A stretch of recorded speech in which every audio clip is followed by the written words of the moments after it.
एक महिला होती है दोस्तों जो अपने पति से हमेशा ये बताकर घर से निकलती कि वह बीमार है, यानी उसको दिक्कत है और घर से बताकर निकल जाती। और उससे जब पूछता जाता कि तुम्हारे बीमारी क्या है, तो वह बताती कि डॉक्टर ने चेकअप किया और हमारे बच्चेदानी में गांठ है। तो घर वाले भी उस पर जो है ज़्यादा सवाल जवाब नहीं करते और उसको दवा लेने के लिए भेज देते हैं। लेकिन जब दोस्तों कुछ समय बाद उसके कारनामे सामने आते हैं, तो उनके सास ससुर और जो उनके पति का भाई होता है, यह सब देखकर हैरान हो जाते हैं कि क्या कोई औरत इतने बड़े कदम उठा सकती है। नमस्कार दोस्तों, कहानी क्या था 25 चैनल में आप सभी लोगों का स्वागत है। आज हम दोस्तों आपको जो कहानी सुनाने जा रहे हैं, यह कहानी है दोस्तों जयपुर की। जयपुर में 5 अगस्त को जो है सुबह करीब 8 बजे जो है महेश मीणा होते हैं, इनकी पत्नी होती है, जो हमेशा घर से ये कहकर निकलती थी कि आखिर वह बीमार है। और जब कारण पूछा जाता तो बच्चेदानी में गांठ बताती। इस पर उस दिन महेश मीणा की थोड़ी बहुत तबीयत खराब थी, तो बाइक लेते हैं और अपनी पत्नी के साथ जो है, कविता मीणा इनकी पत्नी का नाम होता है, उनके साथ दवा लेने के लिए निकल पड़ते हैं। तो जयपुर में ही बोराज होता है, वहां पर ये लोग दवा लेते हैं। दवा लेने के बाद पास ही में इनके लड़की के यानी कविता मीणा के माँ बाप का घर होता है, वहां पर ये घूम के वहां से वापस आते हैं। आने के बाद रास्ते में दोस्तों एक दुकान पर रुकती, वहां पर पाइनएप्पल का जूस लेती है और महेश मीणा जो है ध्यान नहीं दे पाते। बीच में ही वह जो है उस जूस में जो है सल्फास, जो कीटनाशक दवा होती है फसलों में डाला जाता, उस दवा को ये उसी जूस में मिला देती है। और जूस में मिलाने के बाद उसको जो है उस जूस को अपने पति महेश मीणा को पिला देती है। पीने के बाद जो महेश मीणा की वहीं पर हालत खराब हो जाती है। उसके बाद अब समस्या यह थी कि आगे जाएं तो कैसे जाएं। उसके बाद जो कविता मीणा होती है, यह अपने प्रेमी गणेश मीणा को फोन करती है। गणेश मीणा जो होता है गोलू प्रजापति और अजय मीणा यानी अपने 2 दोस्तों के साथ 2 बाइकों से आता है। आने के बाद रास्ते में वहीं पर बताए जगह अनुसार जो बताई जगह पर आ जाते हैं। आने के बाद ये बाइक पर बीच में जो है इसके पति को बैठालते हैं। बीच में 2 लोग यानी एक बाइक में 3 लोग होते हैं और दूसरे के साथ जो है जो कविता मीणा होती है वह बैठती है। उसके बाद यहाँ से लोग 14 नंबर पुलिया के पास पहुँचते। वहां तक पहुँचते पहुँचते इसकी पति की हालत काफ़ी खराब हो जाती है, बेसुध अवस्था में पहुँच जाता। उसके बाद 14 नंबर पुलिया पर बाइक और जो महेश मीणा और कविता मीणा को ये तीनों छोड़ देते। छोड़ने के बाद वहां से चले जाते हैं। उसके बाद जो कविता मीणा होती है, ये मौत को हादसा रूप दिखाने के लिए ये जो है अपने यानी पति के भाई को फोन करती है। उसके बाद मनीष मीणा अपनी पत्नी बहन संतोष मीणा के साथ पुलिया नंबर 14 नंबर पुलिया पर पहुंचते। वहां पर जब ये लोग पहुंचते हैं तो देखते हैं कि महेश मीणा जो है बेसुध अवस्था में 14 नंबर पुलिया के पास पड़ा हुआ है। उसके बाद वह लोग उसको वहां से उठाते हैं और उठाने के बाद सीके हॉस्पिटल होता है दोस्तों एक, वहीं पर सीके हॉस्पिटल में जो है इसको जो है महेश मीणा को भर्ती कराते हैं। लेकिन डॉक्टर वहां पर जो है महेश मीणा को मृत घोषित कर देते हैं।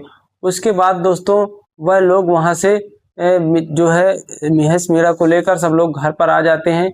इधर पत्नी जो है दिखावे का नाटक करती है, खूब रोती है और सब लोगों को लगता है कि वाकई में यानी सास ससुर भी इसके सोचते मेरे बेटे को हो सकता है कोई अचानक कोई गंभीर बीमारी हो गई होगी, इसी के कारण जो है हमारे बच्चे की जो है मौत हो गई।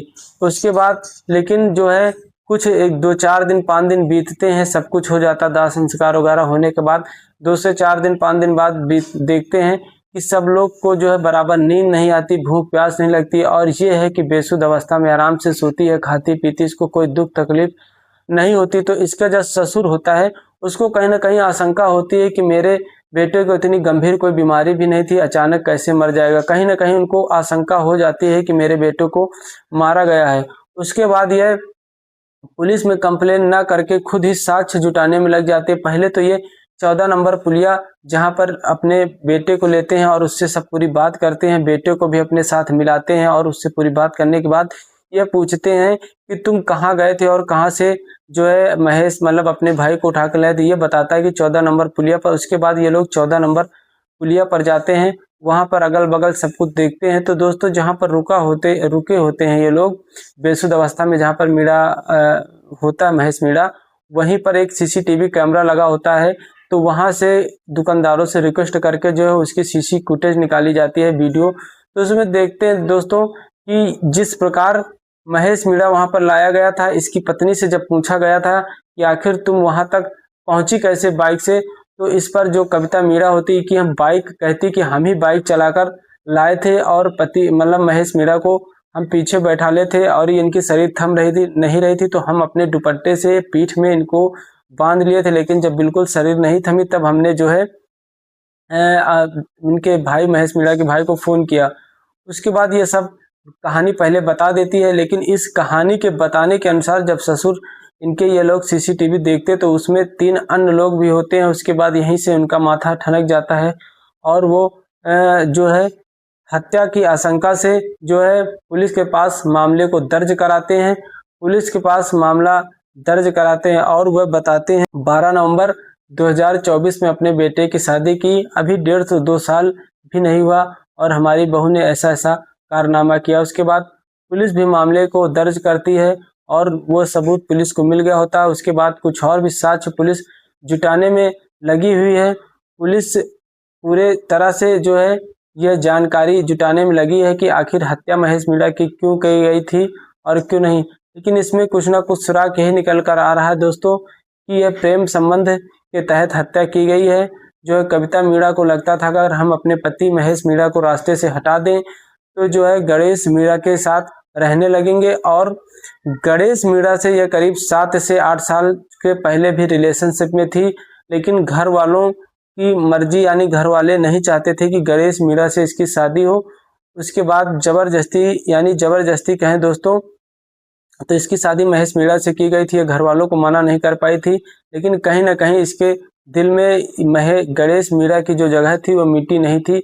ये चाहती थी गणेश मीणा के ही साथ रहना, तो उसके दिमाग में ही आया अगर हम इसको रास्ते से हटा देंगे तो गणेश मीणा के साथ हमको रहने को मिलेगा। इसी एवज में दोस्तों इसने जो है महेश मीणा को मौत के घाट उतारा। फिलहाल अभी पूरी तरीके साक्ष्य आए नहीं है, पुलिस पूरी तरीके इस बात को पुलिस ने पुष्टि नहीं किया।